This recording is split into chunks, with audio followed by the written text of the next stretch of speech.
This land's ours now. Filth like you gets wiped out with it. Dane Rourke drove the words into Elijah Brooks as he shoved her back, casual and careless, like she wasn't worth effort.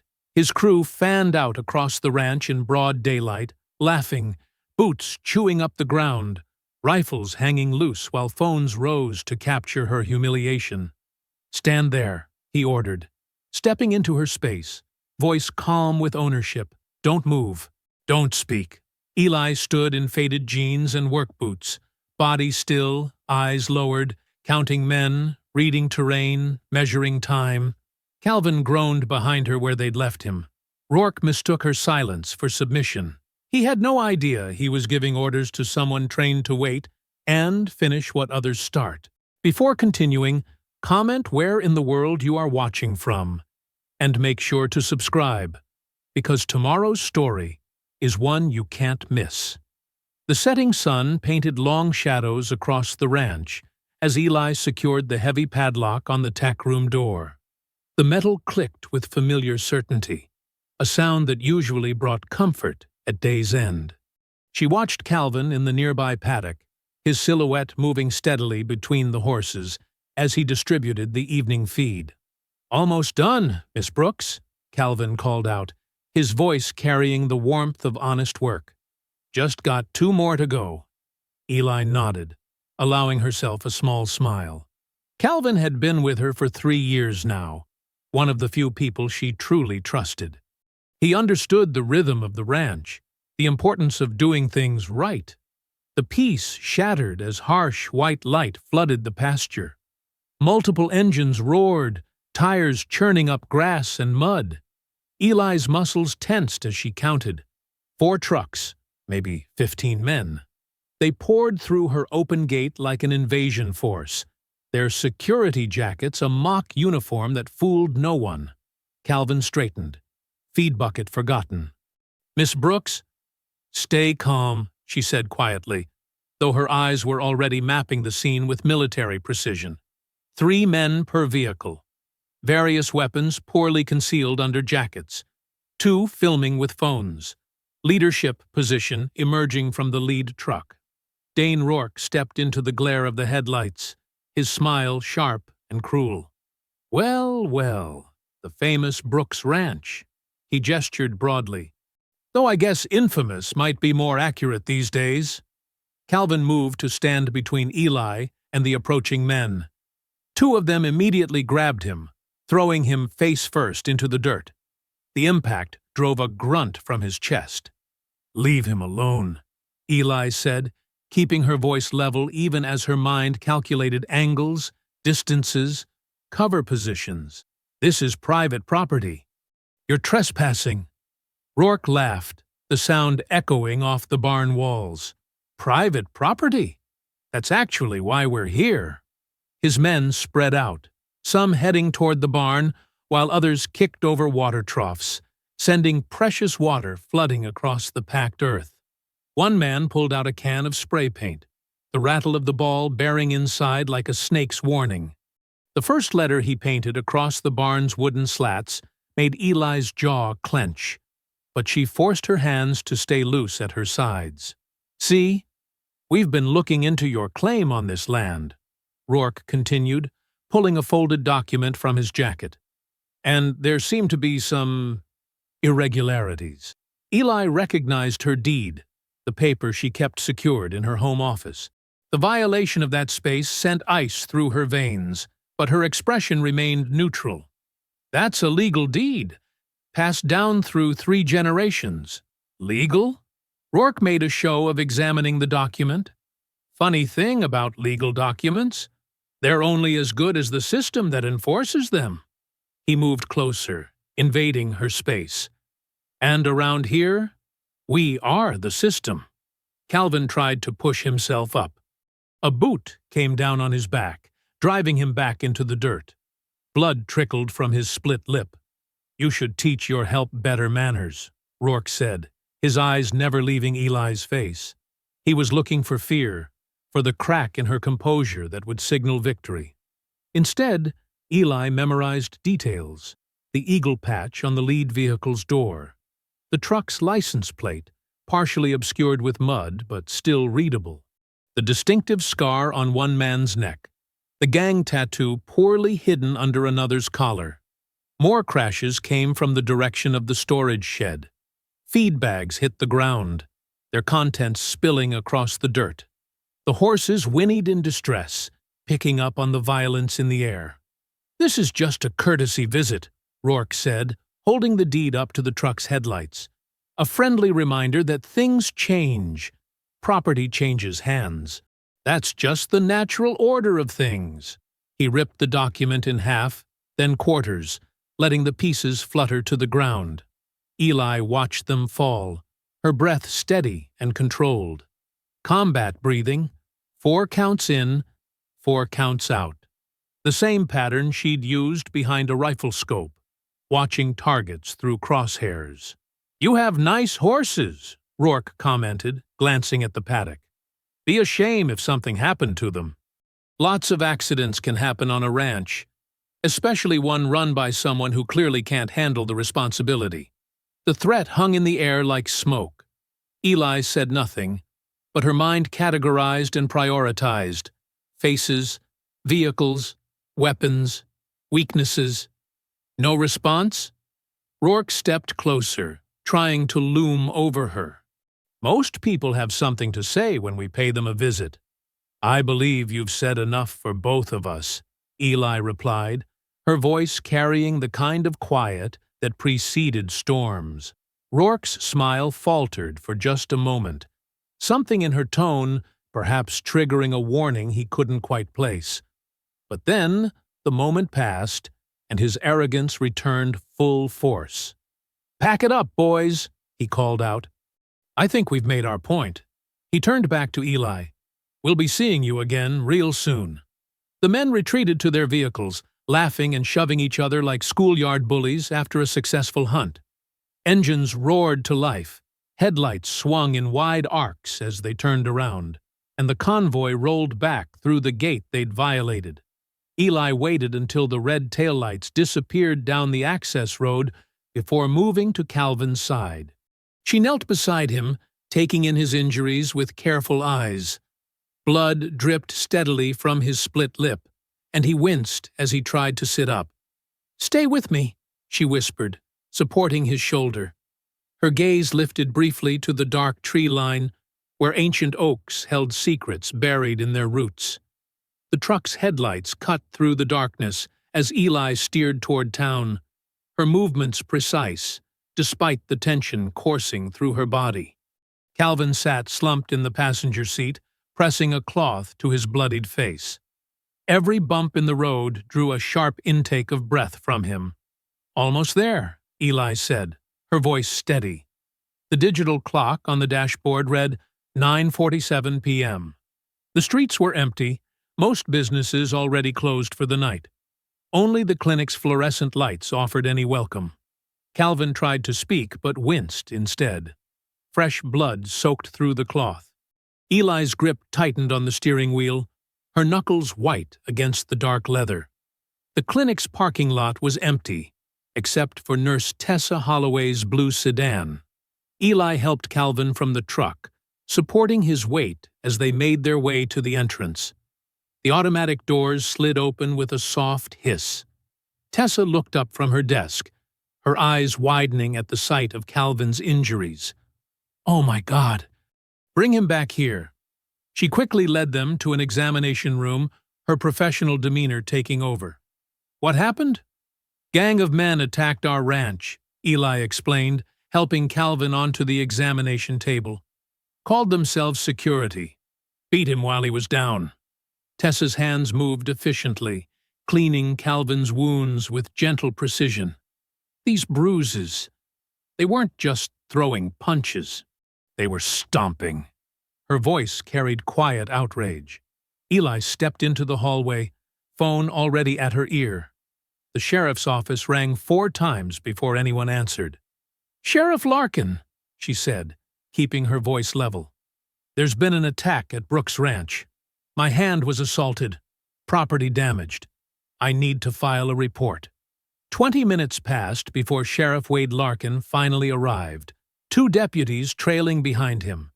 He walked into the clinic like he was responding to a noise complaint, not an assault. His eyes swept over Calvin's injuries with practiced disinterest. "So," Larkin drawled, pulling out a notepad he didn't bother writing in, "what did you do to provoke these men?" Eli stood straighter, her military bearing impossible to hide. "Nothing. They broke onto private property, vandalized my barn, destroyed feed and equipment, and attacked my employee." "Uh-huh." Larkin's tone dripped skepticism. "And you're sure you didn't say anything inflammatory?" In the waiting room, Calvin tried to explain what happened. "They just drove in like they owned the place. Started destroying everything." One of the deputies snickered, nudging his partner. Calvin's words faltered as both officers smirked openly at his account. Eli pulled out her phone, bringing up the photos she'd managed to take. "I have their license plates, their vehicles, clear shots of several faces." Larkin barely glanced at the screen. "Too blurry. Could be anyone's trucks around here." He handed the phone back with a dismissive gesture. Movement outside the clinic's windows drew Eli's attention. 3 large trucks idled across the street, their headlights illuminating the parking lot like spotlights on a stage. Dane Rourke stepped out of the lead vehicle, adjusting his jacket as he crossed the street. The clinic doors opened. Rourke entered with the confidence of someone who'd never faced consequences. "Evening, Sheriff." His smile was all teeth. "Just wanted to check on everyone. Heard there was some excitement at the Brooks place." Eli watched him approach, her body still but alert, every muscle ready. "You know," Rourke continued, "we're concerned about Ms. Brooks's aggressive behavior, making accusations, causing trouble." He shook his head in mock disappointment. "That's not how we do things here." Calvin pushed himself up from his chair, face flushing with anger. "You're lying! You attacked us!" One of Rourke's men, who'd followed him in, stepped forward and drove his fist into Calvin's already injured ribs. The sucker punch would have dropped Calvin to the floor if Eli hadn't moved. Her reaction was pure muscle memory. 3 quick steps brought her within range. Her left hand caught the attacker's wrist mid-retreat, twisting it in a way that forced his body to follow or break. Her right foot swept his leg, driving him to his knees. The whole takedown lasted less than 2 seconds, silent, efficient, and brutally precise. The man gasped in pain, trapped in a joint lock that could snap his wrist with just a few pounds more pressure. Eli held him there, her face calm despite the fury in her eyes. Sheriff Larkin moved between them, but his back was to Rourke's man. His hand rested meaningfully on his holstered weapon as he addressed Eli.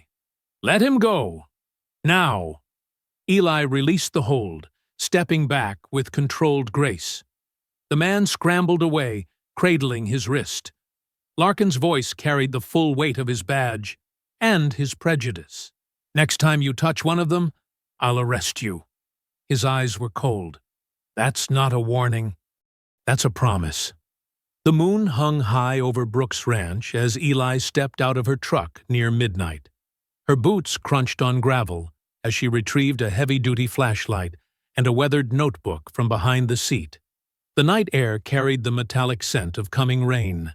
Calvin was inside the house now, resting on her insistence after Tessa gave him painkillers and wrapped his ribs. His truck remained at the clinic. They'd get it tomorrow. Eli had driven them home in tense silence, her mind already cataloging what needed to be done. She clicked on the flashlight, its beam cutting through the darkness as she started her walk along the fence line. The beam caught the glint of severed wire first. Clean cuts, professional tools, not random vandalism. She documented each break with her phone, noting GPS coordinates in her notebook. The fence damage led her toward the south pasture. The beam swept across trampled grass, following deep tire tracks that had torn up the soil. A sickening smell drew her attention to a dark shape near the water trough. Her throat tightened, as the light revealed one of her calves, its throat cut. The animal hadn't died quickly. "I'm sorry," she whispered, kneeling to check for shell casings or boot prints. Instead, she found cigarette butts, evidence they'd stood around watching it die. Her hand trembled slightly as she bagged them for evidence, marking the location. The main gate bore the worst message. They'd used accelerant to burn a crude symbol into the metal, a hangman's noose. The paint around it was bubbled and blackened.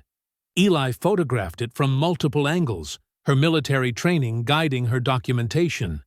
Each image needed to be clear, time-stamped, geotagged. Inside the house, she found Calvin awake on her couch, despite the pain medication. His eyes were glassy, but fear kept him from real rest. "You should be sleeping," she said softly, setting down her notebook. "Can't." His voice was rough. "Keep seeing their faces. Keep feeling those boots." Eli nodded, understanding the phantom pain of remembered violence. She moved to her laptop, connecting her phone to upload the night steam rose from the untouched coffee mug on Eli's kitchen table, curling into the morning air like question marks. The lean notice lay flat beside her family's original deed, its crisp white paper an insult next to the aged parchment her great-grandfather had protected through decades of attempts to steal their land. She picked up her phone, fingers steady despite the anger simmering beneath her skin. The bank's number was familiar. She'd been doing business there for 15 years.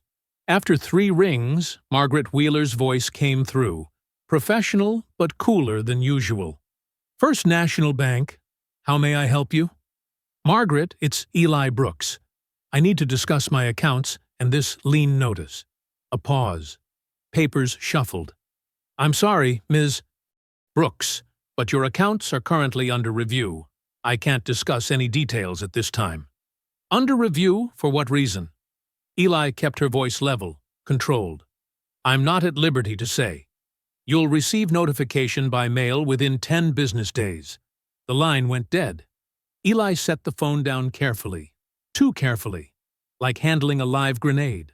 Calvin limped into the kitchen, his face still mottled with bruises. He lowered himself into a chair, wincing. "They're cutting off your money, aren't they?" "Looks that way." Eli pushed the coffee toward him. "You need this more than I do." He wrapped his hands around the mug but didn't drink. "There's something I should have told you earlier. Few weeks back, I saw Rourke meeting someone behind the feed store. Didn't think much of it then, but now—" He shifted uncomfortably. The guy had a county ID badge. They were looking at maps. Eli nodded, adding this piece to the puzzle forming in her mind. Time to visit the county recorder. The drive into town felt different now. Every parked car, every face on the street could be watching, reporting back. Eli parked her truck in front of the old brick courthouse, straightened her jacket, and walked in like she belonged, because she did. The recorder's office smelled of dust and paper. A young clerk looked up from her computer, smile faltering when she saw Eli. "I need copies of all lien documents filed against Brooks Ranch in the past 30 days, Eli said, sliding her ID across the counter. "Oh, the system's been slow today." The clerk's fingers hovered over her keyboard without typing. "According to State Statute 437-29, you have to provide public records within 1 business day of request." Eli's voice remained pleasant but firm. "I'm happy to wait while you pull them." The clerk's eyes widened slightly at the precise legal citation. She disappeared into the back room, returning minutes later with a thin folder. Eli reviewed each page methodically, her trained eye catching details others might miss.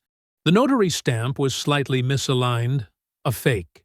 3 signatures showed subtle differences from known samples. She paid for copies without comment, tucking them into her leather portfolio. The morning sun had grown harsh when she stepped outside.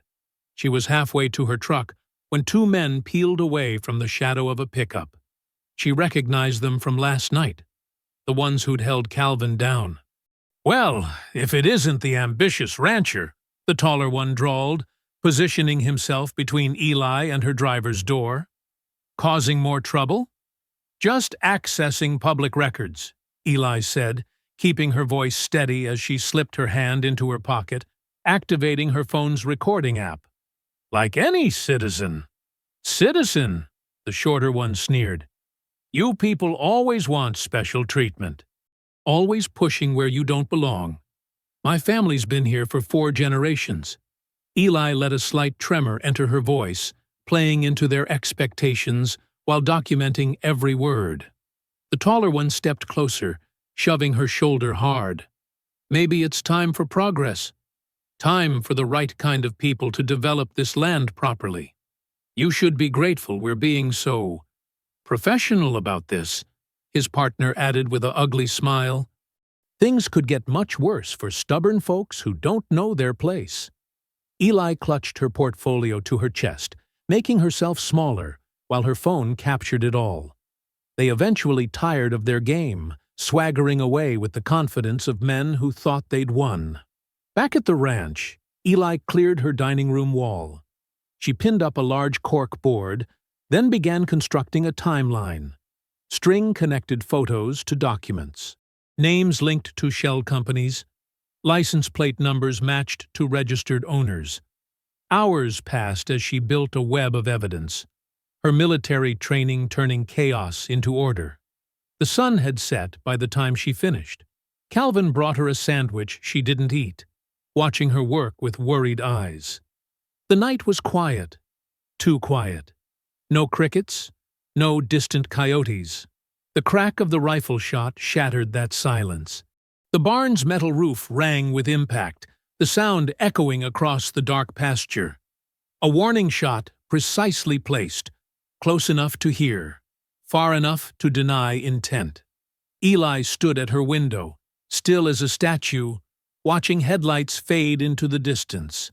On her timeline board, a new note joined the others. First shots fired.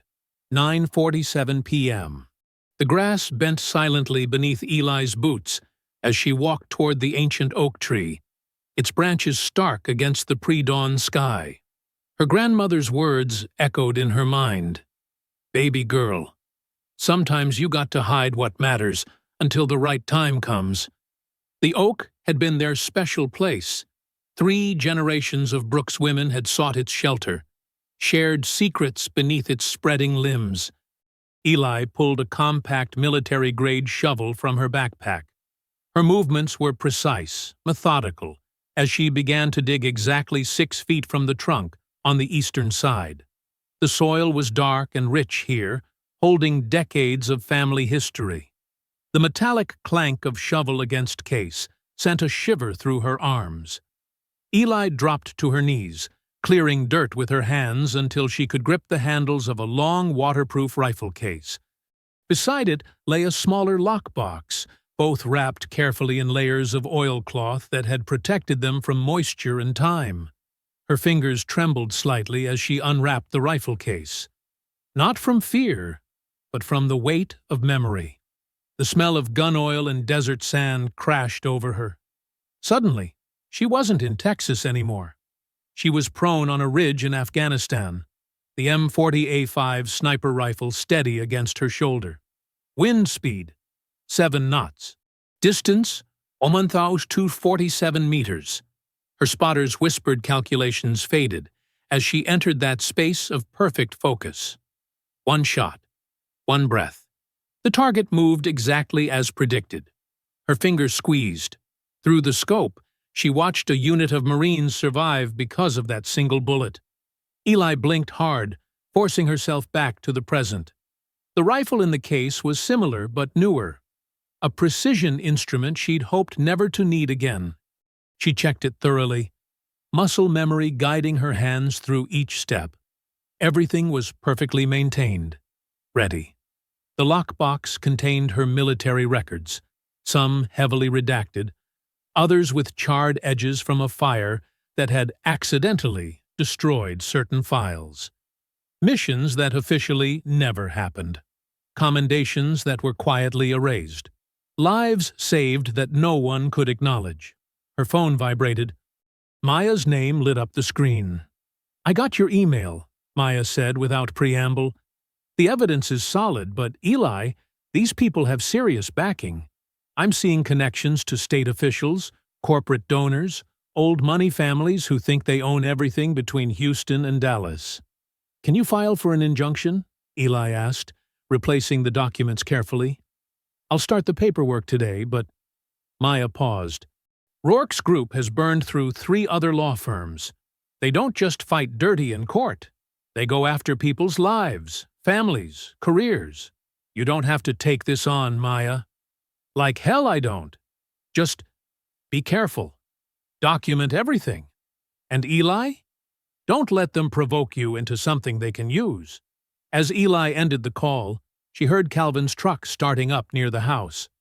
She quickly reburied the rifle case and lockbox, marking the spot in ways only she would recognize. This wasn't about revenge. She'd seen enough killing to last several lifetimes.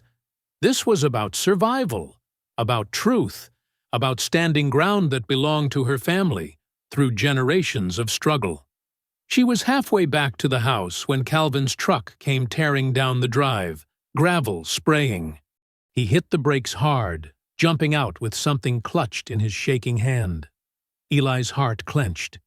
In his palm lay a small silver charm shaped like a noose, the metal gleaming dully in the growing dawn light.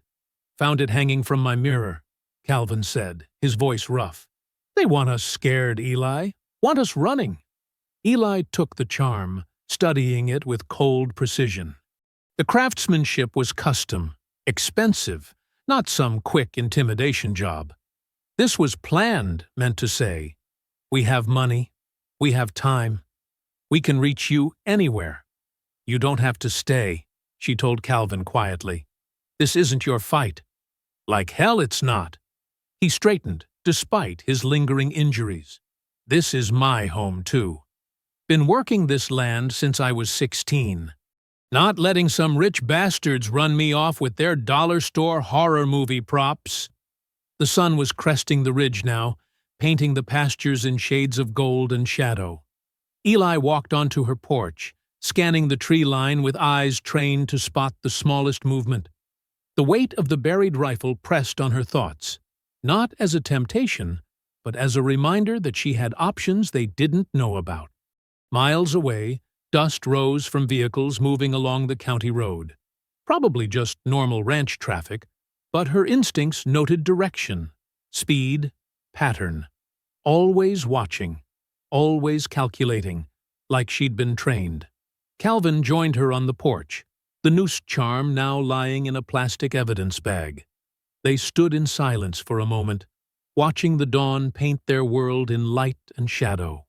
"They raided the wrong ranch," Eli said softly, her voice carrying no further than the weathered boards beneath their feet. The county meeting room buzzed with artificial light and whispered judgments. Eli adjusted her blazer, pressed crisp despite the morning's fence repairs, and walked down the center aisle with Calvin at her shoulder. Camera equipment crowded one corner where Gordon Pike's crew filmed, their lenses following her like predators tracking prey. Dane Rourke occupied a front-row seat like it was a throne. His custom boots crossed at the ankles, his smile sharp as a knife.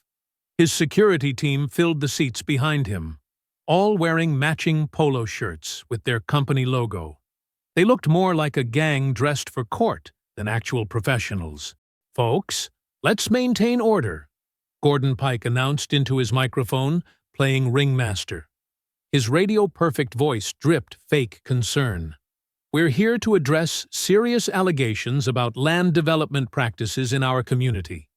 Ms. Brooks, you have the floor."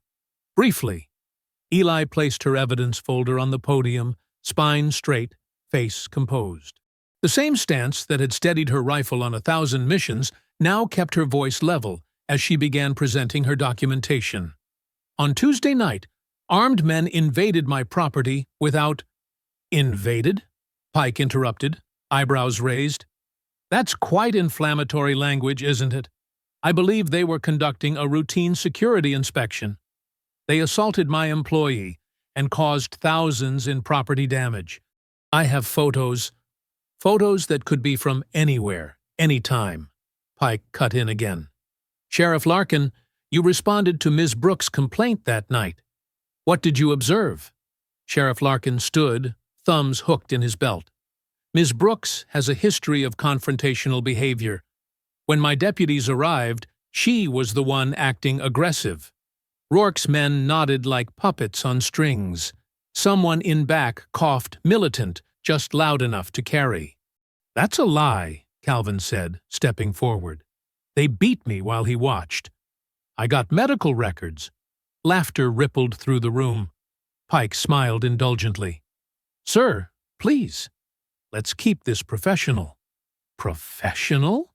Calvin's voice rose. You want professional? How about we talk about that forged lien? Now, Pike soothed. Let's not throw around accusations without proof.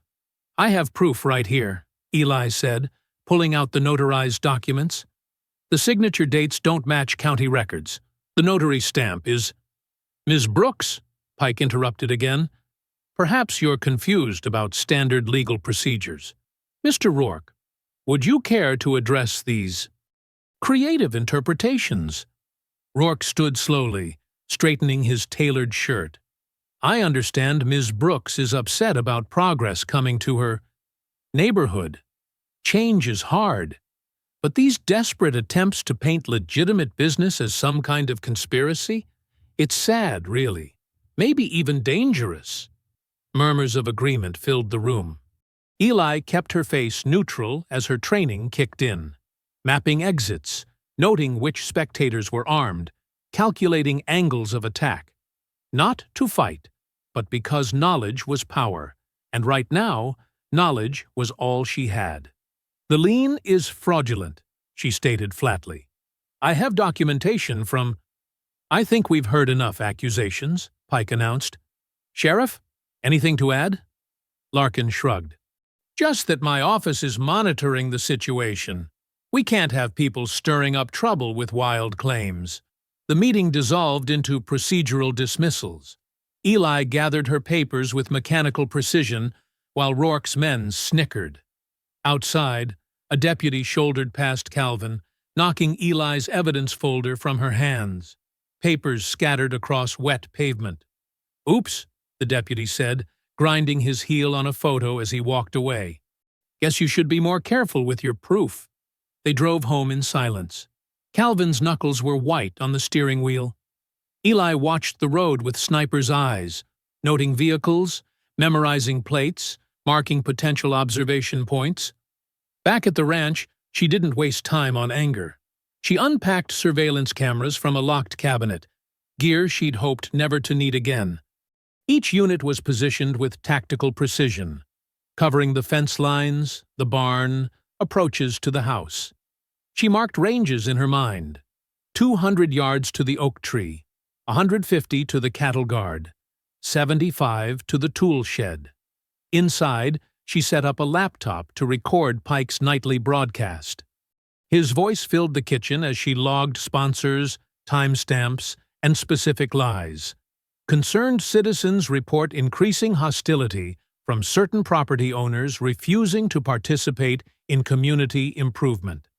Eli noted the company's advertising during his segments: names, dates, dollar amounts. Intelligence gathering was like breathing to her, automatic, essential, and silent.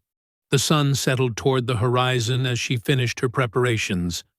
She'd mapped every blind spot, every potential cover, every angle of approach. Not for violence, for survival. Her phone buzzed. The motion sensor alert flashed red. Movement at the north fence line. The security feed showed 3 figures in masks, working with bolt cutters. They moved with the confidence of men who thought they owned the night. Eli watched their progress through her laptop screen, face illuminated by the cold blue glow. She didn't reach for a weapon. She didn't call the sheriff. She simply observed and recorded. gathering intelligence like she'd done in war zones across the world. The masked men cut through another section of fence, their movements casual, unhurried. They believed they were the hunters here. They were wrong. Eli crept through the tall grass, her movements fluid and silent. Years of combat training made stealth second nature. Her phone recorded video in one hand, while the other remained free. The barn's shadow provided perfect cover as she tracked the intruders' progress. Moonlight glinted off their masks, cheap Halloween varieties that wouldn't fool any security camera. She recognized their builds. Rourke's regular muscle, the ones who'd beaten Calvin. Their whispers carried across the quiet ranch. "Teach that uppity by—" "A lesson," one growled. "Break some windows, maybe start a little fire," another added with a laugh. "Boss says make it hurt this time." Eli's jaw tightened, but her breathing remained steady. She'd positioned the new floodlights carefully, angled to blind anyone approaching the house. The siren she'd rigged from old ranch equipment was crude but effective, wired to a remote trigger in her pocket. They were 20 yards from the house when she pressed the button.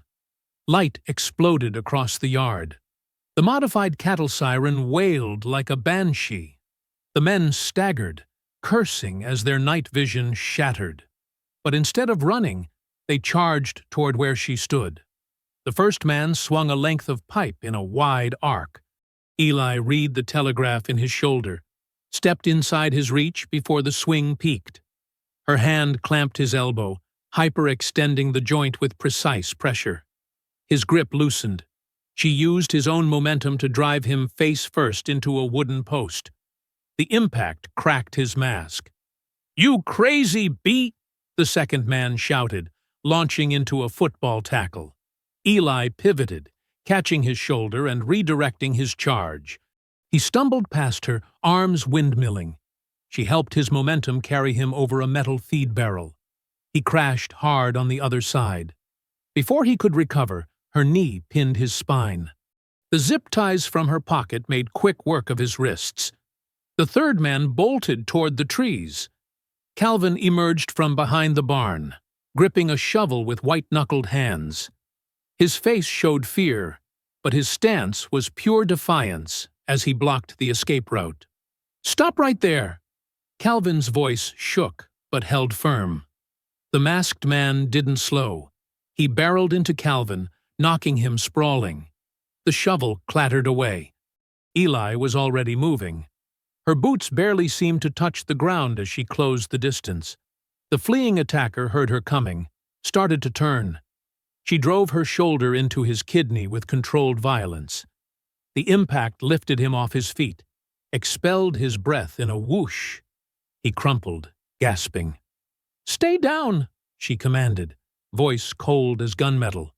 He tried to crawl. She trapped his arm in a joint lock that made him yelp. "I said stay down." Calvin retrieved his shovel, hands steadier now. "Got more zip ties?" Eli secured the third man, while Calvin helped drag all three into the floodlit yard. She positioned them carefully, facing the cameras she'd mounted that afternoon. Their masks had shifted in the struggle, revealing familiar faces. Rourke's security team, just as she'd suspected. Red and blue lights strobed across the scene 15 minutes later. Sheriff Larkin stepped out of his cruiser, taking in the tableau with obvious displeasure. His deputies spread out, hands on their weapons. "What happened here?" Larkin demanded. "These men trespassed and attacked us," Eli stated flatly. "I have video evidence of the entire incident." "They assaulted me first," Calvin added. "We were defending ourselves." Larkin circled the zip-tied men, shaking his head. "Looks more like you ambushed these boys." "They had weapons," Eli said. "Check the pipe by the post. Check their pockets." "I'll check whatever I decide to check." Larkin pulled out a pocket knife and sliced through the zip ties. The men scrambled up, rubbing their wrists. "You're letting them go?" Calvin's voice cracked with disbelief. "Far as I can see, Ms. Brooks here attacked 3 men who might have been lost on a dark night." Larkin's smile didn't reach his eyes. Could be looking at assault charges. One of the freed men spat on the ground near Eli's boots. Another made a slashing motion across his throat.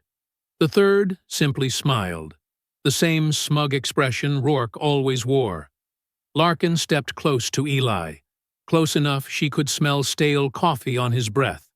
His voice dropped to a whisper. "One day, you'll go too far." Morning sunlight streamed across Eli's kitchen table, where fresh coffee steamed beside scattered documents and photos.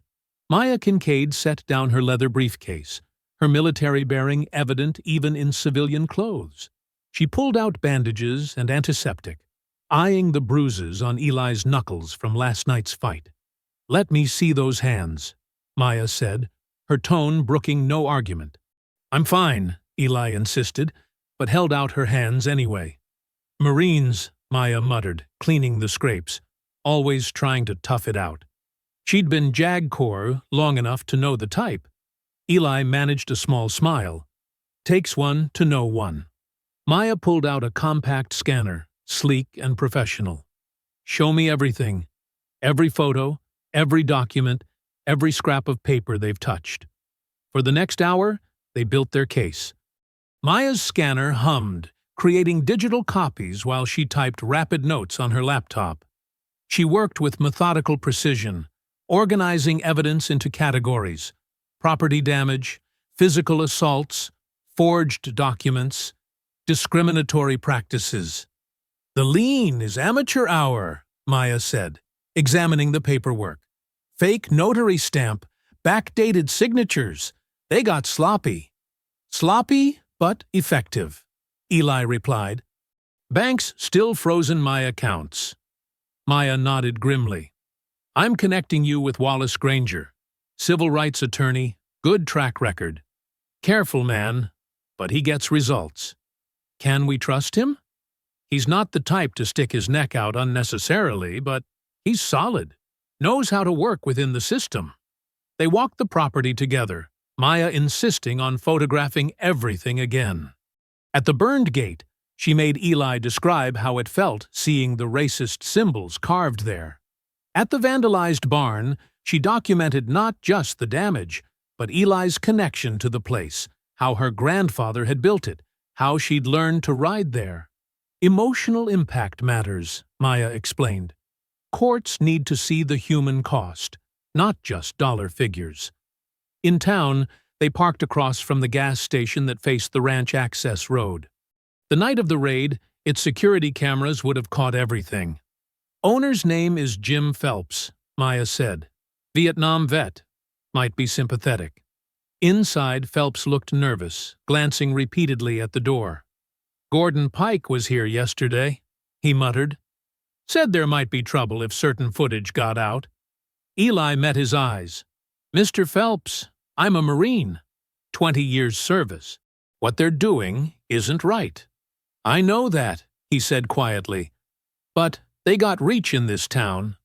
"We can be discreet," Eli said, pulling out several $100s. "No one needs to know where it came from." Phelps hesitated, then reached under the counter. The flash drive was small, unremarkable. "Deleted after. Please." Back in Maya's car, they reviewed the footage on her laptop. The timestamp showed Rourke's convoy clearly, headlights blazing as they turned toward the ranch. But what made Eli's jaw clench was the patrol car idling in the shadows, Sheriff Larkin's unit watching the whole thing. "Son of a bitch," Maya breathed. "He knew," Eli said. "He watched them come for me and did nothing." "This is bigger than harassment," Maya said, copying the files. "The sheriff's actively involved. We need to move fast." They spent the afternoon preparing emergency motions.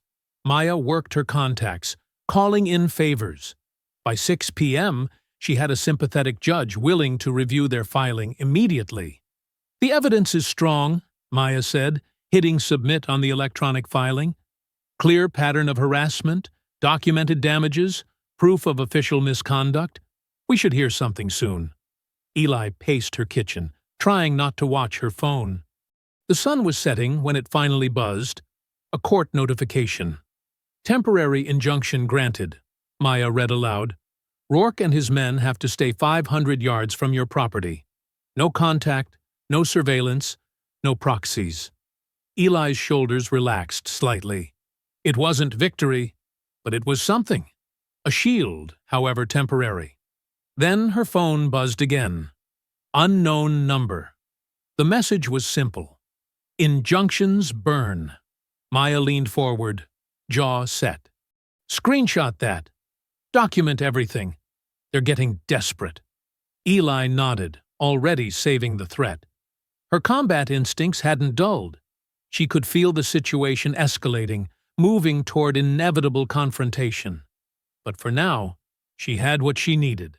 Proof, allies, and a legal foothold. What's our next move? She asked. We press the advantage, Maya replied, pulling out more files. I've got tax records showing suspicious patterns in local property transfers. And there's something odd about Rourke's company registration. Shell corporations, hidden ownership. They worked as darkness fell, building their case piece by piece.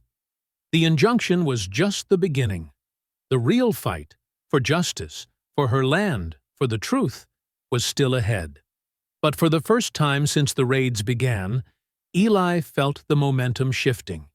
She had evidence of corruption now, proof that couldn't be ignored or explained away. Maya gathered her things to leave, pausing at the door. Get some rest. Tomorrow we start depositions.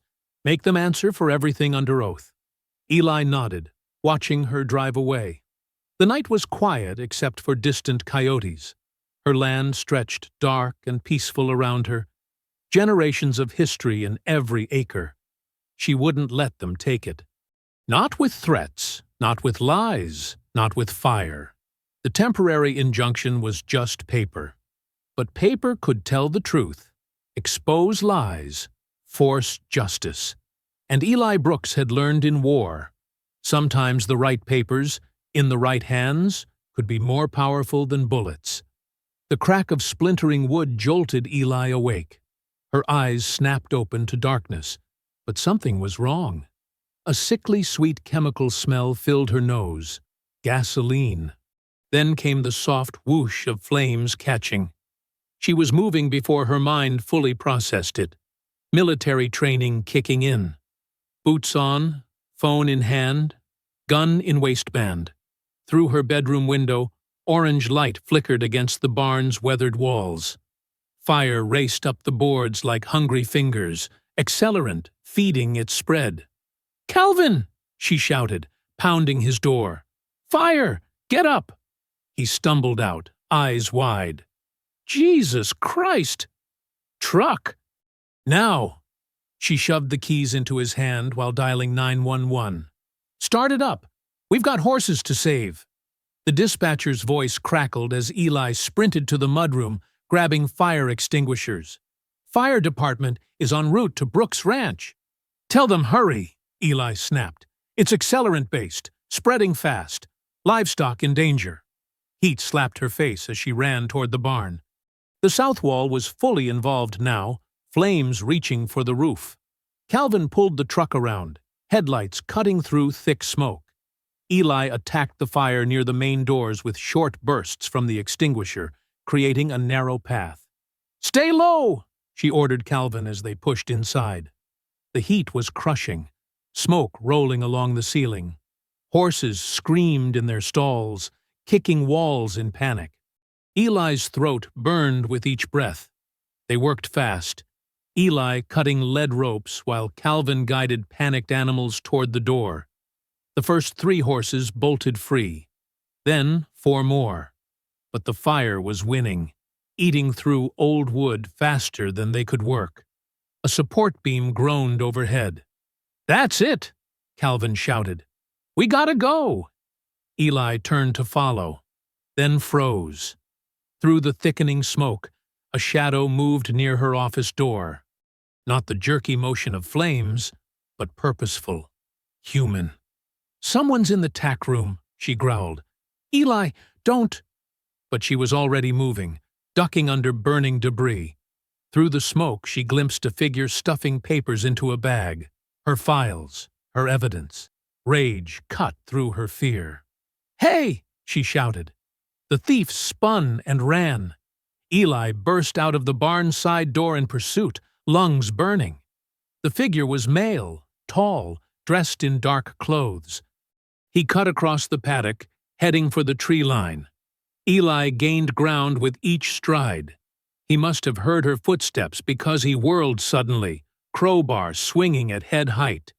Eli's forearm came up instinctively, blocking the strike. Pain blazed through her arm, but she was already moving, Marine combat training taking over. Her knee drove up into his ribs with crushing force. He doubled over with a grunt. The bag hit the ground as he staggered back. Eli reached for him, but he kicked dirt in her face and sprinted away. She started to follow, then heard Calvin shouting her name. The barn's roof was fully engulfed now. Fire engine sirens wailed in the distance. Too distant. When they finally arrived, the firefighters moved with bizarre lethargy. No urgency in their hoses, no hustle in their steps.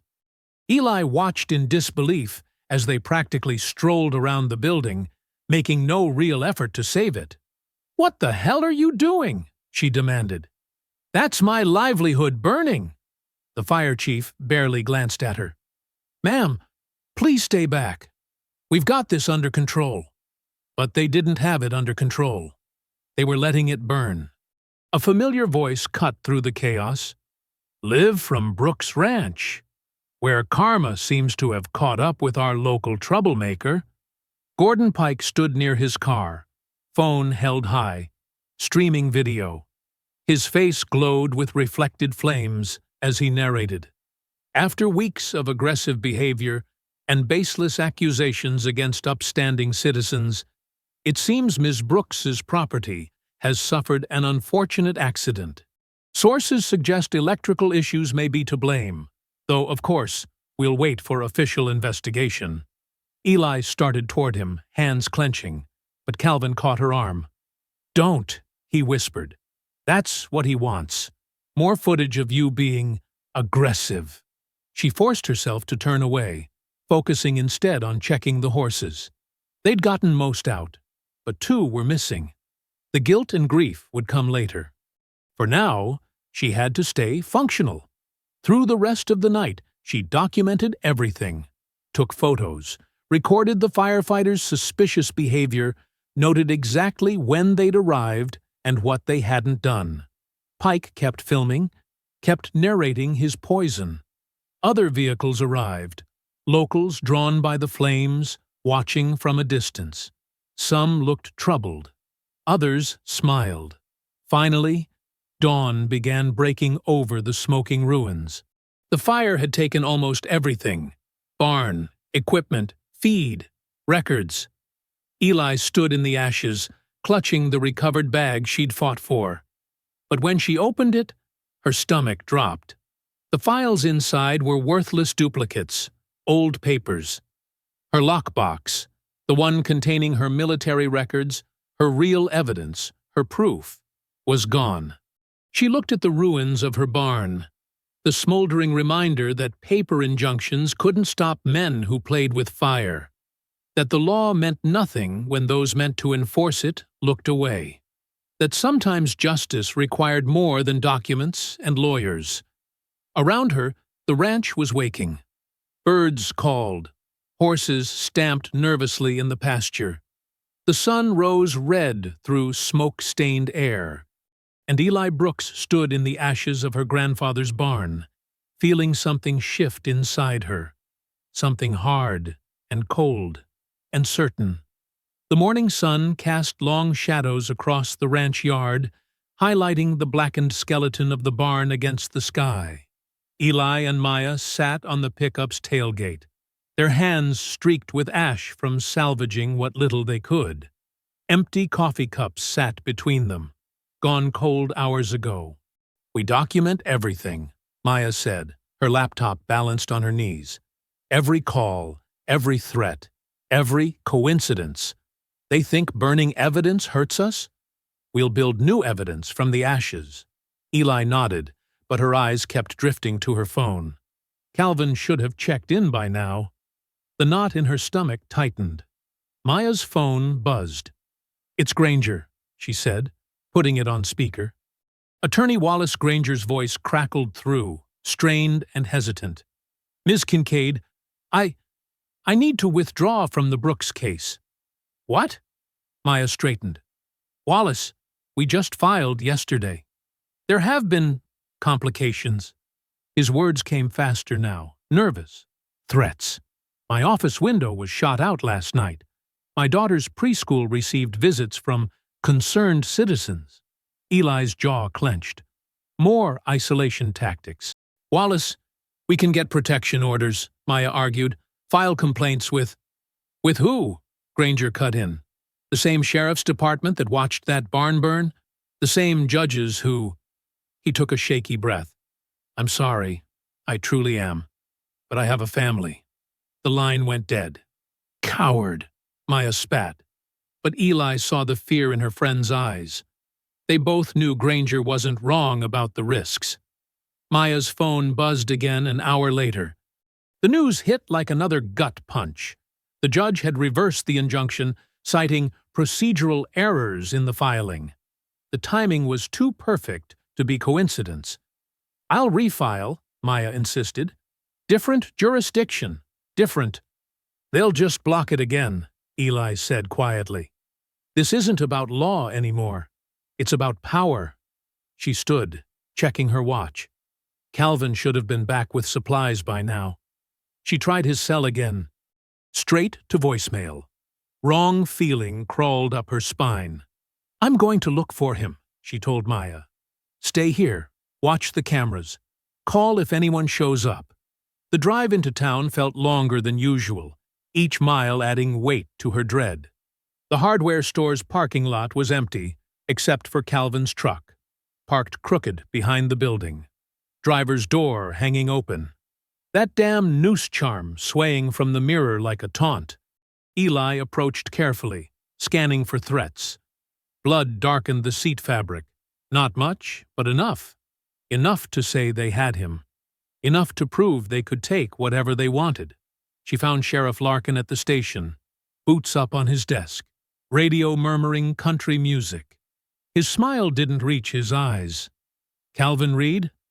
He made a show of checking papers. "No reports of any disturbance. Probably just ran off." "Lots of drifters do, when things get tough." "There's blood in his truck," Eli said, voice flat. "Maybe he cut himself." Larkin's smile widened. "You seem awful worked up, Ms. Brooks. All these accusations, all this anger. Folks might think you're spiraling. Stress can do funny things to a person's mind." Eli's hands trembled. The urge to vault his desk and introduce him to real stress was almost overwhelming. But that's what they wanted. Her losing control, giving them excuse to lock her up while they erased every trace of their crimes. She forced herself still, remembered sniper breathing. Slow in, slower out. "I want to file a missing persons report," she said carefully. "Sure thing." Larkin pulled out a form, writing with exaggerated slowness. Though, given Mr. Reed's background, might take a while to process. "Paperwork, you understand? More delays, more dead ends, more messages that the system would give her no justice." The drive home was a blur. Maya met her at the gate, face grim. "Any sign?" Eli shook her head. Inside, she laid out her equipment on the kitchen table with mechanical precision. Surveillance cameras, range finders, topographical maps marked with sight lines and approach routes. Her hands moved with the calm efficiency of someone who'd done this before, in other wars. "They're following a playbook," she said, voice distant. "Isolate the target. Remove supporters. Exhaust resources. Break resistance step by step until surrender looks like the only option." "We're not beaten yet," Maya insisted. "I've got calls in to federal—" Eli's phone chimed. New message, unknown number. The video opened on Calvin's face, bruised and swollen. Blood matted his hair, zip ties cut into his wrists. Dane Rourke stood beside him, immaculate in his business casual outfit, smiling like this was a friendly meeting. "Evening, Ms. Brooks," Rourke said pleasantly. "I believe we can finally dispense with the legal theatrics. You have something I want. I have something you want." He patted Calvin's shoulder, making him flinch. Simple exchange. Text appeared below. "Sign the land over." Maya swore viciously. But Eli just stared at the screen, at Calvin's battered face, at Rourke's smug smile. The last piece clicked into place. They thought they were breaking her. They thought they were winning. They didn't understand what they'd just done. The charred beams of the barn loft creaked softly as Eli settled into position. The familiar weight of her rifle balanced against her shoulder. Smoke still clung to the scorched wood, but the elevation gave her a perfect view of her land and the roads beyond. The night pressed close, heavy with purpose. Below, motion sensors and tripwires created an invisible web across her property. Not to harm, to warn, to track, to control the battlefield. She'd spent the afternoon placing them with the same methodical precision she'd once used in other war zones. The tablet beside her flickered with the video feed of Calvan. She studied it frame by frame, her jaw tight, but her hands steady. The background behind his bound form revealed telling details. A distinctive crack in concrete walls, a partial company logo, the angle of evening shadows. The abandoned River Rock Quarry office just past the county line. Close enough to control, far enough to avoid local witnesses. She wouldn't rush. Rushing got people killed. Instead, Eli touched her phone's screen, activating the dead man server Maya had set up. If she didn't enter a code every 12 hours, everything would release automatically. Financial records, surveillance footage, recorded threats, all carefully documented and packaged for federal investigators. A digital insurance policy. Next came the emails, scheduled for dawn. Every company that sponsored Pike's hate-filled radio show would receive clips of his most vicious lies, his calls for violence barely coded enough to stay legal. Let them see what they were really funding. The night deepened. Eli tracked movement at the quarry through her scope. 3 guards at the gate, rotating hourly. 2 more patrolling the perimeter. Trucks coming and going, mostly local muscle-playing soldier, their patterns sloppy with overconfidence. They didn't expect resistance. They never did. A guard stepped into view, cigarette glowing as he laughed at something his partner said. The sound carried across the empty quarry. Eli controlled her breathing, just like she'd been trained. 4 counts in, 4 counts hold, 4 counts out. The crosshairs settled. She squeezed the trigger.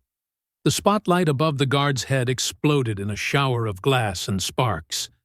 Darkness slammed down as shouts erupted. Confusion spread like ripples in a pond. Guards scrambled for cover, shooting at shadows while Eli was already moving, ghosting to her next position before they could even guess her direction. This wasn't about killing. It was about control, about leverage, about showing them that their power wasn't absolute. 2 more shots, precise and measured. 2 more lights shattered. The quarry office now sat in complete darkness, while flashlight beams stabbed wildly at nothing. Eli's radio crackled softly, Maya monitoring police channels. "Sheriff's department is holding back," she whispered. They're not responding to calls from the quarry." Of course not. They couldn't risk official involvement now. This was beyond their carefully maintained fiction of law and order. Through her scope, Eli watched Rourke emerge from the office, his casual confidence finally cracking. He shouted at his men, gesturing angrily at the darkness. They had lost control of their own fortress without taking a single casualty. Her phone vibrated. A text from Rourke. "Come alone." Eli allowed herself a small, cold smile, as she typed her response. "I'm already here." The message sent, and she watched Rourke's face in her scope as he read it.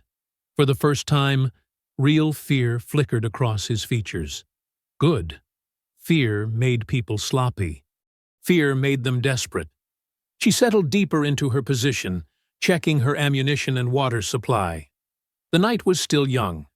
More guards were arriving, but they bunched together now, jumping at shadows.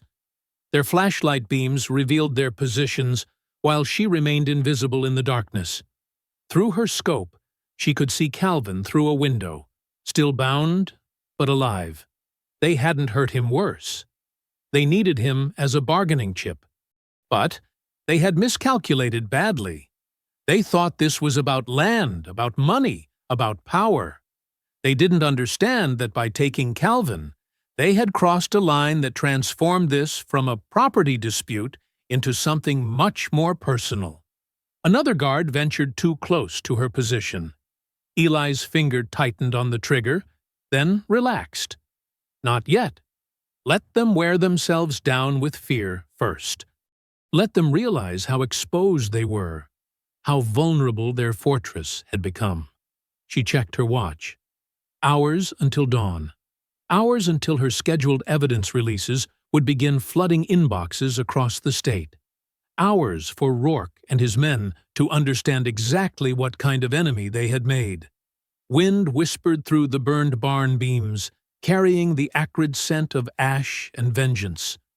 Eli remained motionless, patient, her scope never wavering from the quarry office.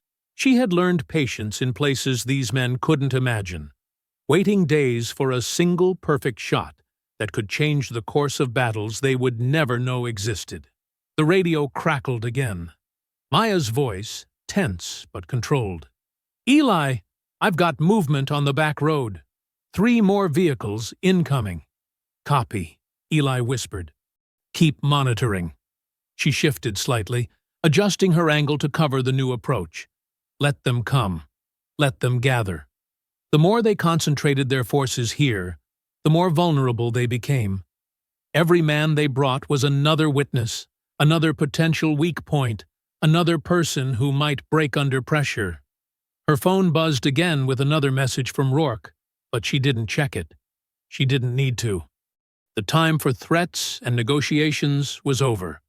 Now there was only the night, the scope, and the slow, inexorable tightening of the trap she had laid. Gravel crunched under Eli's boots as she moved through the scrubland surrounding the quarry. The guards' flashlight beams swept wild patterns across broken concrete and rusted equipment, revealing their panic. A generator hummed somewhere behind the office, powering emergency lights that cast more shadows than illumination. "This is ridiculous," a voice carried from near the main gate. "She's just one woman." "Shut up and keep watching," another guard snapped. "You want to end up like the spotlights?" Eli pressed closer, using their argument as cover. Her rifle was secured across her back now, too unwieldy for close quarters. Instead, her hand gripped the familiar weight of her tactical baton. The metal felt cold against her palm. Through gaps in the fence, she counted 4 guards at the front entrance, 3 more circling the perimeter. Their formation was sloppy, leaving blind spots big enough to drive a truck through. These weren't soldiers, just local thugs playing at power. A security camera hung limp from its mount, disabled by her first shots. No electronic eyes to track her movement now. Just men with flashlights and too much fear in their trigger fingers. She paused behind a stack of concrete pipes, controlling her breathing. Inside the office, a shadow moved past a window. Calvin's silhouette, slumped but upright. 2 armed figures flanked him. Beyond them, Rourke's voice rose and fell, sharp with frustration. Eli touched her earpiece. "Maya, you copy?" "Here," Maya whispered. "Federal response team is 20 minutes out. They're moving quiet, no sirens yet." "Copy that." Eli checked her watch. "Dead man server?" "Armed and ready. Miss the next check-in, everything drops." Eli nodded, though Maya couldn't see it. Everything was in position. Now came the part that couldn't be planned, just executed with precision and controlled violence. She ghosted between shadows, using the guards' own flashlight sweeps to time her movement. Their attention was focused outward, expecting an attack from the perimeter. None of them thought to watch the gaps between searchlights. The office's back window was unlatched, sloppy. These men had gotten too used to being feared, too comfortable in their power. Eli eased it open with barely a whisper of sound. Inside, harsh fluorescent lights buzzed. Calvin sat zip-tied to a metal chair, blood crusted around his nose and mouth. But his eyes were alert, tracking movement. Still fighting. 2 guards blocked the door, rifles held carelessly, more interested in their conversation than their prisoner. Eli coiled, muscles tensing. Timing was everything. She couldn't give them a chance to radio for help. She exploded through the window in a shower of glass. Before the first guard could turn, her baton caught him across the throat. He dropped, clutching his neck, unable to even scream. The second guard swung his rifle toward her, but Eli was already inside his reach. Her knee drove up into his solar plexus with a wet crunch. He folded like wet cardboard. "Well, well." Rourke's voice dripped contempt as he stepped from the shadows, pistol raised. "The farmer thinks she's a soldier." They circled each other, Eli keeping the desk between them. Rourke's smile never reached his eyes. "You know what's funny?" he said. "This whole county belongs to me. Sheriff, judges, commissioners, all bought and paid for. But you just couldn't accept that, could you?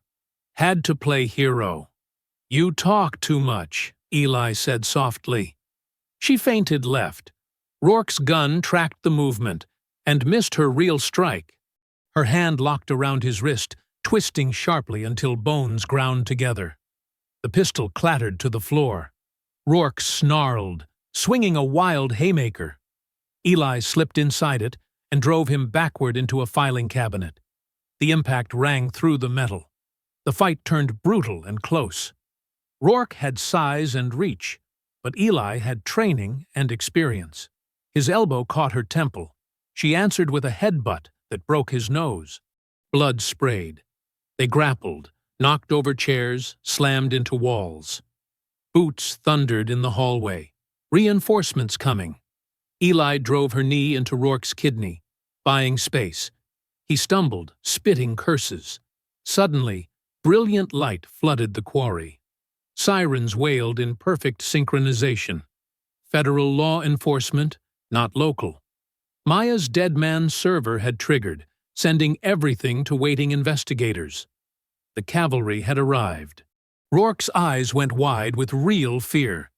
He lunged for the door, but Eli was faster. Her tackle took them both to the ground. She locked his arm behind his back, driving her knee into his spine until handcuffs clicked into place. "You're done," she whispered. Agents in tactical gear swarmed the office, weapons raised. Eli kept Rourke pinned until they took control, then scrambled to Calvin. Her hands shook slightly as she cut his bonds. Calvin collapsed against her shoulder, trembling but alive.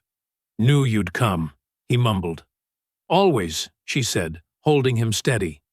Rourke thrashed and screamed as agents dragged him toward the door. "This changes nothing," he shouted. "You'll still lose the land anyway. You hear me? You'll lose everything." Pink streaks painted the sky as emergency lights continued to flash across the quarry's rusted equipment. Yellow crime scene tape fluttered in the morning breeze, creating boundaries around areas where federal agents worked methodically, documenting everything. Eli sat on the tailgate of an FBI vehicle, a blanket draped over her shoulders more for protocol than comfort. Her hands were steady as she sipped from a paper cup of water. 2 agents in dark jackets approached, notebooks ready. "Ms. Brooks," the female agent said, "I'm Special Agent Teresa Martinez. This is Agent Cooper. We need your statement." Eli nodded, her voice calm and clear as she laid out the sequence of events. She started with the initial raid on her ranch, describing each escalation with precise detail. When she mentioned the evidence backups, Agent Cooper's eyebrows raised. "You maintained copies across multiple secure servers?" "Maya Kincaid helped set that up," Eli explained. "Everything's time-stamped, geotagged, and authenticated. The dead man switch was her idea too." Martinez made notes. "That's impressively thorough preparation." "In the Marines, we called it contingency planning," Eli said. "Always have backup for your backup." A commotion at the quarry entrance drew their attention. Sheriff Larkin's cruiser pulled up, its lights still flashing importantly. He stepped out, adjusting his gun belt with the swagger of a man used to throwing his weight around. Then he saw the federal badges and stumbled to a stop. Agent Cooper held up a tablet. On it played crystal-clear security footage from the gas station, showing Larkin's cruiser parked with a clear view of the initial raid on Eli's ranch. The timestamp matched perfectly. The sheriff's face went ash-gray. "Wade Larkin," Martinez said, "we have some questions about your involvement in this criminal enterprise." Across the quarry, another scene was unfolding. Gordon Pike's morning radio show cut off mid-rant as federal agents entered his studio. The live feed showed him spluttering as sponsors' logos vanished from his backdrop one by one. A news ticker crawled across the bottom. "Local radio host, named in federal warrant." More vehicles arrived. Dark SUVs with federal markings. Agents carried boxes of documents from the county office building. The forged liens were unraveling thread by thread, exposing years of systematic land theft and corruption. Calvin sat in the back of an ambulance, holding an ice pack to his jaw while giving his statement. His voice was hoarse but determined as he detailed his captivity. When he described Rourke's threats, his hands shook slightly, but his words never wavered. "Need anything?" Eli asked, approaching once the paramedics finished checking him. "Nah," Calvin managed a small smile. "Just glad it's over." The sound of rotors drew their attention skyward. News helicopters circled like vultures, cameras pointed at the scene below. A reporter tried to approach Eli with a microphone extended, but federal agents intercepted them, directing them to a designated press area. "Ms. Brooks," one reporter called out, "can you comment on the allegations of systemic corruption?" Eli turned away, letting the agents handle the media. She had nothing to say to cameras. The truth would speak for itself through evidence and testimony. Maya's car pulled up, and she emerged carrying a tray of coffee cups and a thick manila envelope. Her usual sharp business attire was wrinkled from an all-night vigil monitoring the evidence servers, but her eyes were bright with victory. "Thought you could use this," she said, handing Eli a cup. "Real coffee, not that break-room sludge." They watched together as Rourke was led to a prisoner transport vehicle. His expensive shirt was torn and bloodied, his handcuffed wrists held low.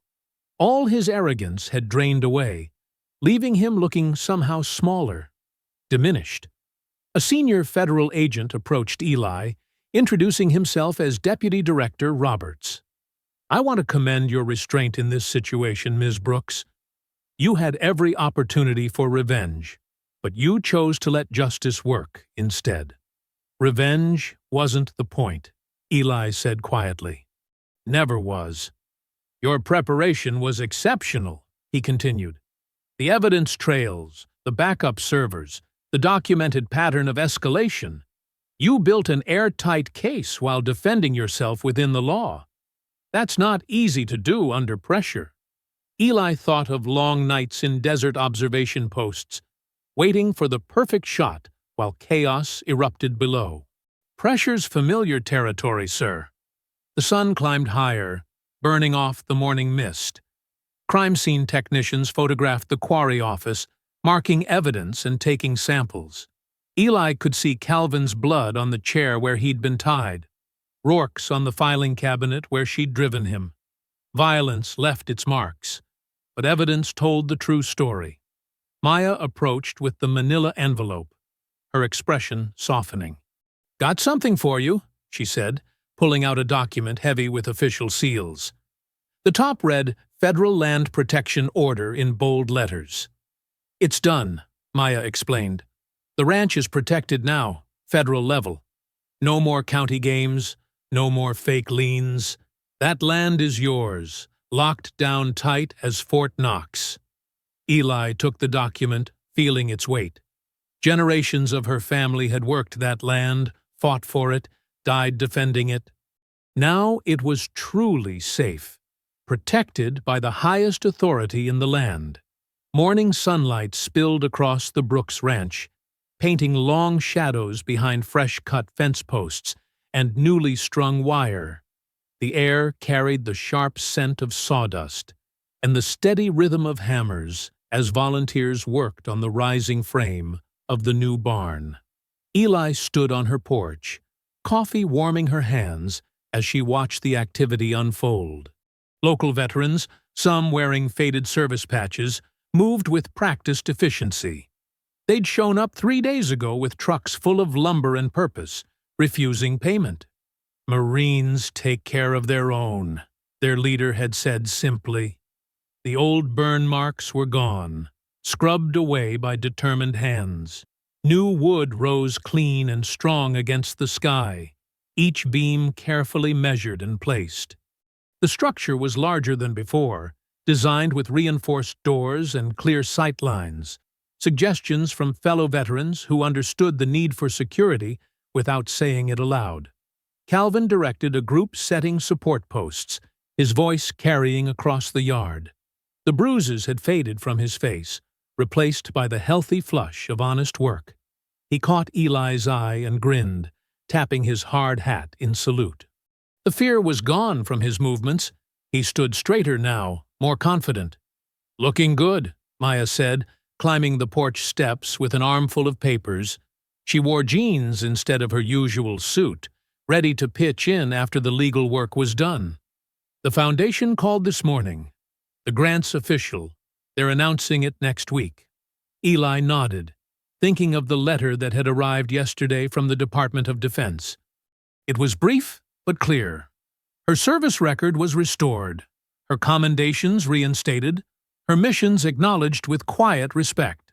No fanfare, no public ceremony, just truth finally put to paper. "Sheriff Larkin's resignation hit the morning news," Maya continued, sorting through documents. "He went quietly, cuffs hidden under his jacket, but definitely there. The interim sheriff's already started cleaning house." "And Pike?" Eli asked, though she already knew. "Took the plea deal yesterday, trading names for time." Maya's smile was satisfied. "He'll never touch a microphone again. The station's new management is running retractions every hour." They watched as more trucks arrived, bringing additional volunteers and supplies. The community that had turned its back was slowly turning around, shame and regret driving some to make amends. Eli accepted their help without comment, neither forgiving nor rejecting. Time would tell which changes were genuine. A crew from the Veterans Foundation unloaded lumber near the new barn frame. Their coordinator approached the porch with paperwork, final details for the grant that would help other veterans protect their land. Eli's name would be on it, a shield for others who might face similar fights. "Just need your signature," Maya said, spreading the last documents on the porch railing. Court confirmed the permanent title protection. Triple locked, federal level. No one can touch this land without going through 3 kinds of hell first. Eli's hand was rock steady as she signed. The pen moved smoothly. No hesitation, no tremor. She'd earned this moment with patience and precision, protecting her home without becoming what they wanted to make her. The morning stretched toward noon. Eli walked the property line, inspecting the work. New fence posts stood straight and true, wire pulled tight between them. The racist graffiti was gone, replaced by fresh paint. Even the grass seemed greener. as if the land itself was healing. She paused at the old oak tree, its branches spreading wide over the spot where she'd first unearthed the rifle. The weapon was back in its resting place now, carefully cleaned and oiled before being returned to the earth. It slept there like a guardian, ready but unnecessary, a last resort she hoped never to need again. The sound of laughter drew her attention back to the barn raising. Calvin was showing a group of younger veterans how to properly align roof trusses, his movements confident and natural. He belonged here as much as she did, both of them stronger for having defended it together. A breeze carried the scent of grilling food. Someone had brought lunch for the volunteers. The atmosphere was almost festive, but with an undercurrent of serious purpose. These people understood what it meant to rebuild, to reclaim, to stand your ground without losing yourself. Maya waved from near the construction site, holding up more papers that needed attention. Always more paperwork, but this kind built rather than destroyed. Eli headed back, boots crunching on gravel that no longer hid threats. The ranch felt alive again, humming with honest work and earned peace. She checked her phone. Messages from supporters, updates from federal investigators still unraveling the corruption, notes from other veterans offering help. The isolation was broken. The system that had failed her was being rebuilt, slowly but surely, by people who remembered their oaths. Near sunset, as the volunteers packed up for the day, Eli walked the fence line one more time. Her fingers trailed along the fresh wood, feeling its strength. The air was clean, free of smoke and fear. Each post marked a boundary that would be respected. Each gate secured by more than just locks, by law, by witness, by community finally awakened. She reached the main gate and paused. The new sign gleamed. Brooks Ranch, established 1889. Below it, smaller but clear, protected land, federal oversight. She looked out over the fields stretching toward the horizon, pastures where horses would soon graze again, earth that had soaked up generations of her family's sweat and dreams. The land rolled away under the golden evening light, finally, completely, irrevocably hers. Home again, not just by deed, but by right, by fight, by truth revealed and justice served. Golden hour painted the Brooks Ranch in warm amber, the new house standing proud against the darkening sky. Eli stood on her freshly built porch, letting the coffee mug warm her hands as she watched shadows lengthen across the pasture. The evening breeze carried the sweet scent of hay and fresh-cut lumber, mixing with the rich aroma of her drink. A car crunched up the gravel drive, unfamiliar, rental tags, press credentials visible on the dashboard. Eli had been expecting this. News traveled fast in small towns, especially when federal agents were involved. The reporter stepped out, notepad already in hand, wearing city shoes that weren't made for ranch dirt. "Ms. Brooks, Janet Martinez from the Post. Could I get your comment on the recent developments? The community would like to hear your side of the story." The reporter's tone was professional, almost sympathetic, but Eli recognized the hunger for drama beneath the surface. Eli took another sip of coffee, letting the silence stretch. She thought of all the headlines they could spin. Veteran triumphs over corruption, or race and justice in rural America. But those weren't her stories to sell. The truth lived in the rebuilt barn, the mended fences, the horses grazing peacefully in the distance. "No comment," Eli said finally, her voice firm but not unkind. "The court records speak for themselves." The reporter opened her mouth to push further, but something in Eli's steady gaze made her pause. After a moment, she nodded, tucking her notepad away. As the rental car disappeared down the drive, Eli walked to her truck, pulling out a simple sign she'd had made in town. The metal was cool and solid in her hands as she mounted it by the front gate. "Private property. Trespassers prosecuted. No elaborate warnings, no threats, just clear boundaries backed by law. The sign caught the last rays of sunlight, letters stark against the clean white background. Evening wind rippled through the tall grass, making patterns like waves across the pasture. In the distance, her horses moved with lazy grace, settling in for the night. Their presence filled a void that had ached during the worst days, when the barn lay in ashes and threat hung heavy in the air. Standing there, Eli let memory surface. Rourke's sneering face, Larkin's dismissive shrug, Pike's poisonous broadcasts, the shove that had bruised her shoulder, the slurs carved into wood, the night they'd beaten Calvin and laughed. Each moment rose like bitter smoke and dissipated in the clean evening air. She didn't need to hold them anymore.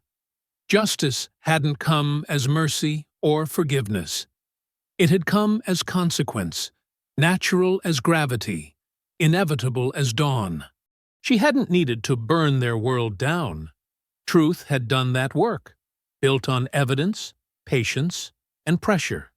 The lies had collapsed under their own weight, once exposed to light. Her phone buzzed.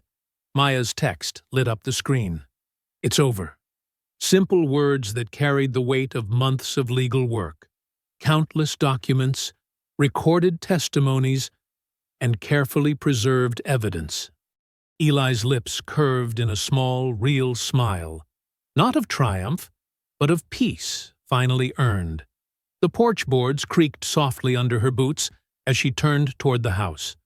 Through the window, she could see Calvin in the kitchen, probably cooking enough for 3 as usual.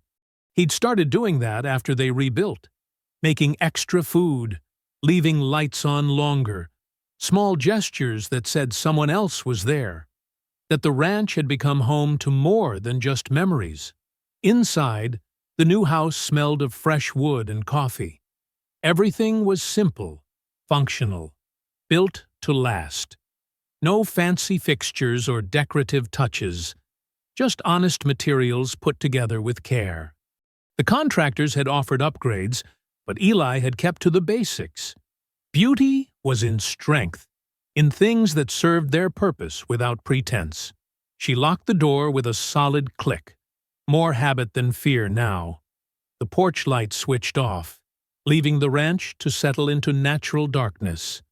Through the windows, she watched night claim the land in gentle stages, first the valleys, then the fence lines, finally the hilltops.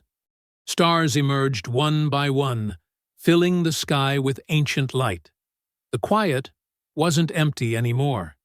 It held the sound of horses shifting in their stalls, wind in the grass, the occasional distant call of a night bird. The ranch breathed with its own rhythm, not nervous or watchful, but calm, present, alive. Eli moved through her evening routine, checking cameras more from habit than necessity, walking the house's perimeter, making sure Calvin had actually gone home instead of falling asleep on the couch again. The motions were familiar but lighter now, free from the weight of constant vigilance. In the distance, coyotes called to each other, their voices carrying clear across the open land. Time was when such sounds made her reach for weapons, scanning for threats in every shadow. Now she just listened, recognizing them as part of the night's natural chorus. The ranch held its boundaries, secure in its own right to exist. Upstairs, in her new bedroom, Eli stood at the window. The stars had fully emerged, scattered like brilliant dust across the dark sky. Below, the land stretched out, solid and unchanging. Fences traced property lines that would hold, protected by more than just wire and wood now. The night passed peacefully, as nights would continue to pass, not because the world had become kinder, but because she had made her piece of it strong enough to endure. If you enjoyed the story, leave a like to support my channel, and subscribe so that you do not miss out on the next one. On the screen, I have picked 2 special stories just for you. Have a wonderful day.